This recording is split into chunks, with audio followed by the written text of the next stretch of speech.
Salut, bienvenue encore sur ma chaîne. Aujourd'hui, vous le savez déjà, je parle de la santé et du business et aussi je donne des sujets de sensibilisation et d'éducation. Aujourd'hui, je vais raconter une histoire encore parce que je pense qu'on apprend beaucoup avec des histoires. Ok, avant de vous raconter cette histoire, j'ai une question à vous poser. En fait, cette question concerne la relation avec les enfants et les parents et comment être à proximité avec vos enfants dans la communication. À quel âge vous pensez qu'il faut commencer à parler des sujets dits tabous aux enfants? Exemple, le sexe. Alors, donnez vos réponses en commentaire et je vous dirai ce que je pense à la fin de cette vidéo. Alors, l'histoire. Il s'agit de l'histoire d'une jeune adolescente de 18 ans. Cette jeune fille était aimée par tout le monde. Tous les parents l'adoraient. Tous ceux qui la voyaient, la rencontraient, l'aimaient bien parce qu'elle était une fille très gentille, une fille très serviable. Elle aidait tous ceux qui avaient besoin d'aide en fait.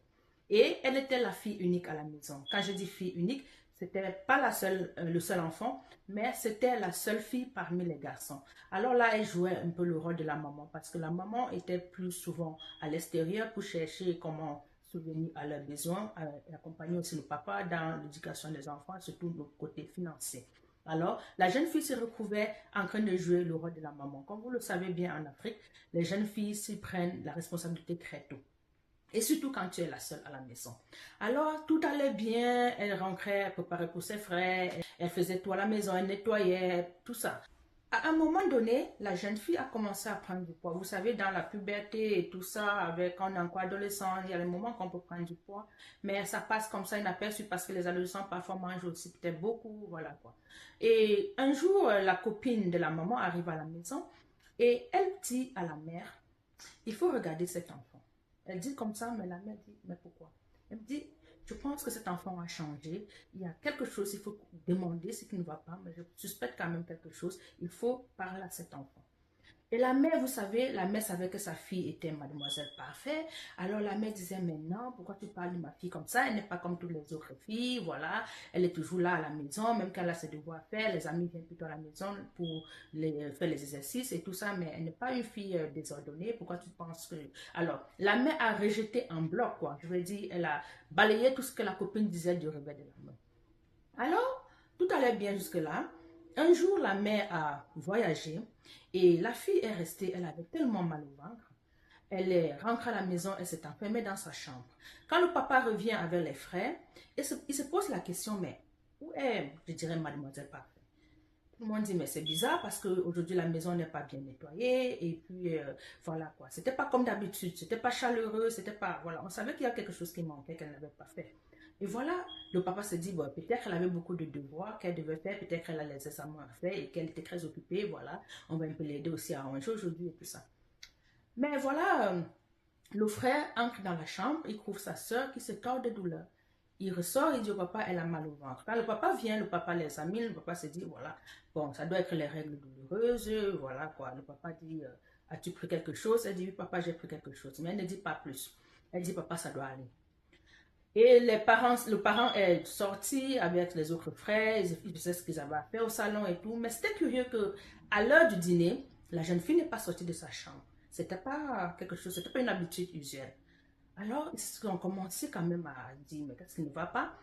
C'est comme ça que le frère retourne dans la chambre pour regarder ce qui ne va pas avec sa soeur, pourquoi elle n'est pas venue manger.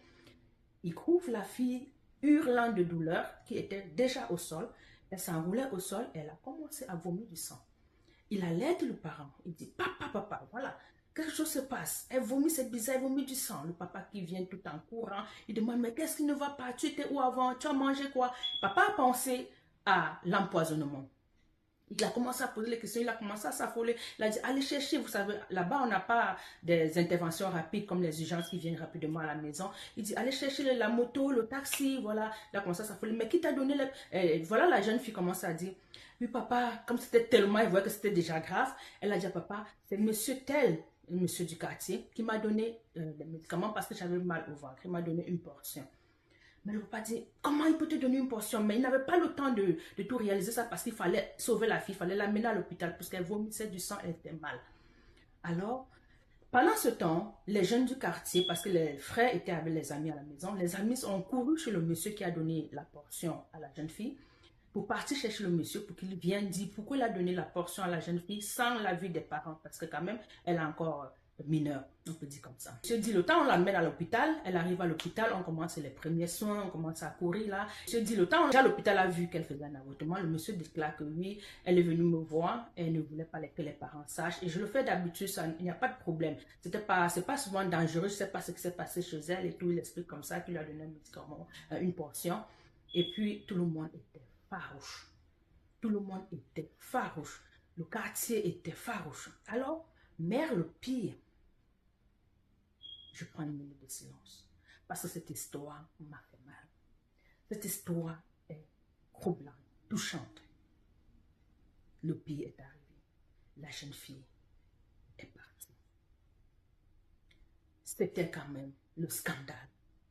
On a failli lapider ce monsieur. C'était difficile. On a appelé la maman en disant à la maman, il y a quelque chose de grave qui se passe. On n'a pas dit toute l'histoire, toute la vérité. Et la maman est retournée, elle a trouvé le scandale. La maman était tellement mal qu'elle s'est écroulée. La maman était vraiment...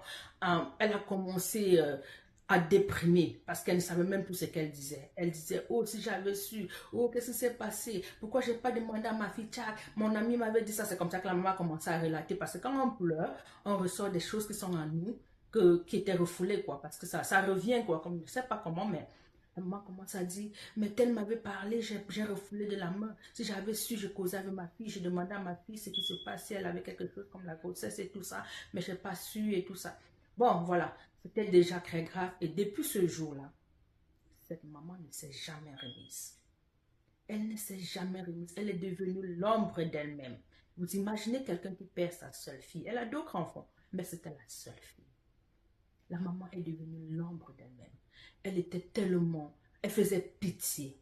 Tout le monde apportait le soutien. Tout le monde apportait de l'aide. Mais ça n'allait pas. Jusqu'à aujourd'hui, je pense, cette maman est meurtrie à l'intérieur. Alors, je vais vous donner la leçon ou la morale de l'histoire. Après cette histoire, excusez-moi si mes yeux sont rouges, c'est parce que l'histoire m'a fait mal. Je l'ai froidement analysé et j'ai compris que c'est un problème de communication. Et je veux m'agresser aux parents, surtout les parents africains parce que c'est ma communauté, je m'écris un peu. Combien de parents prennent le temps de s'asseoir avec les enfants, surtout à l'âge de la puberté ou à l'âge des premières règles, pour parler du cycle de la vie, pour parler et encourager, comment je vais dire, donner des conseils, éduquer l'enfant sur ce qu'il risque s'il fait telle chose et lui faire voir des choses qu'il ne connaît pas. Combien de parents le font? Parce qu'on pense que c'est tabou. C'est difficile d'entamer certains sujets avec les enfants, mais trouvons le moyen de le faire. Parce que si on ne le fait pas, ils vont être éduqués par les autres dehors. Ils ont les télévisions aujourd'hui, ils ont Internet, ils ont les amis qui en parlent. Donc, si on ne le fait pas, quelqu'un d'autre le fera et de la mauvaise façon. Je pense que cet enfant a pris ce risque parce qu'elle avait tellement peur que si elle le dit à sa maman, elle devait être lapidée. Oui. Alors que si la maman avait déjà pris le temps de parler de toutes ces choses, elle devait quand même se sentir un peu une porte ouverte pour venir dire à la maman, même si la maman n'est pas, même si ça va détruire la maman, mais elle doit quand même le dire, ils vont chercher la solution ensemble. Soyons un peu proches de nos enfants. Parlons-les des choses qu'ils peuvent parcourir pour éviter certains risques. Si la maman avait vraiment pris de la peine d'écouter même la copine, et de ne pas dire, oh, mon enfant est mademoiselle parfaite. Ça ne devait pas arriver. C'est pour dire aux parents, même si vous avez des enfants qui sont super parfaits, parce qu'il y a des enfants comme ça, faites très attention. À un certain âge, surtout pendant la puberté, commencez un peu à titiller cet enfant pour voir son raisonnement, pour voir comment il se comporte, pour voir les gens d'amis tels que toi. À l'école, comment ça se passe à la récréation, avec qui tu parles, tout ça. Il faut demander des questions pour voir s'il n'y en a que d'amis filles, s'il n'y en a pas d'amis garçons, parce que c'est dangereux aussi de voir seulement une fille adolescente de 18 ans que tu n'as jamais vu causer, mais avec un ami de classe comme ça qui est garçon. Il faut poser des questions. Parce que quand vous commencez à ouvrir la porte à l'enfant, l'enfant se sent aussi un peu confortable de venir vous dire certaines choses de la vie, de venir vous parler de ce qu'elle rencontre. Parce que l'enfant sait que vous êtes proche avec lui.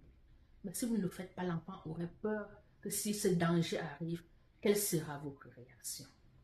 C'est vrai, aucun parent ne peut accepter cette situation, mais aucun parent ne doit aussi lapider son enfant parce que l'enfant est venu avec une situation pareille. Tout c'est le dialogue.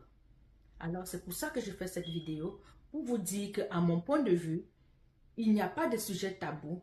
Il faut ouvrir tout débat avec les enfants au moment que vous sentez que c'est propice. Peut-être à l'âge, il y a des gens qui ont la puberté à l'âge de 9 ans, qui commencent à avoir leurs règles, qui ont les caractères sexuels secondaires. Il faut commencer à parler de tout ça avec les enfants. C'est ce que j'avais à dire. Je ne sais pas ce que vous pouvez me mettre en commentaire. Si vous avez aimé la vidéo, likez et je vous reviendrai plus tard. Merci.